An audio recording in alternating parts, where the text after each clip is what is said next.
Holley Hi-Ram is ready to be installed using same AN radiator hose, upper radiator hose, 180 thermostat in it.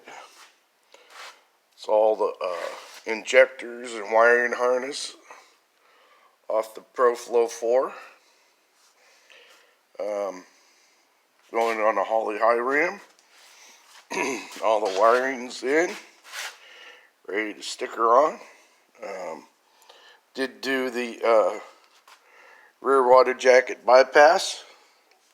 Let a little heat out of them back cylinders.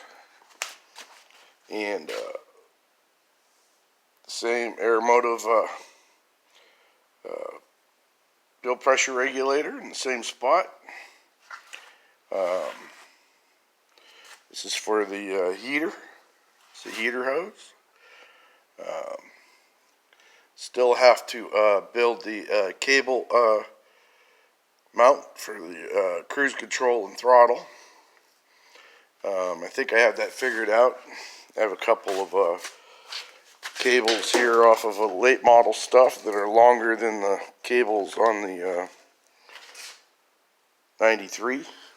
So she's ready to bolt to Rodax heads. So got the mid-mount Holley accessory drive all installed. Still got to do the AC lines, but that's doable. So I'll get the gaskets on there and all the goop and get her installed. Thanks for watching.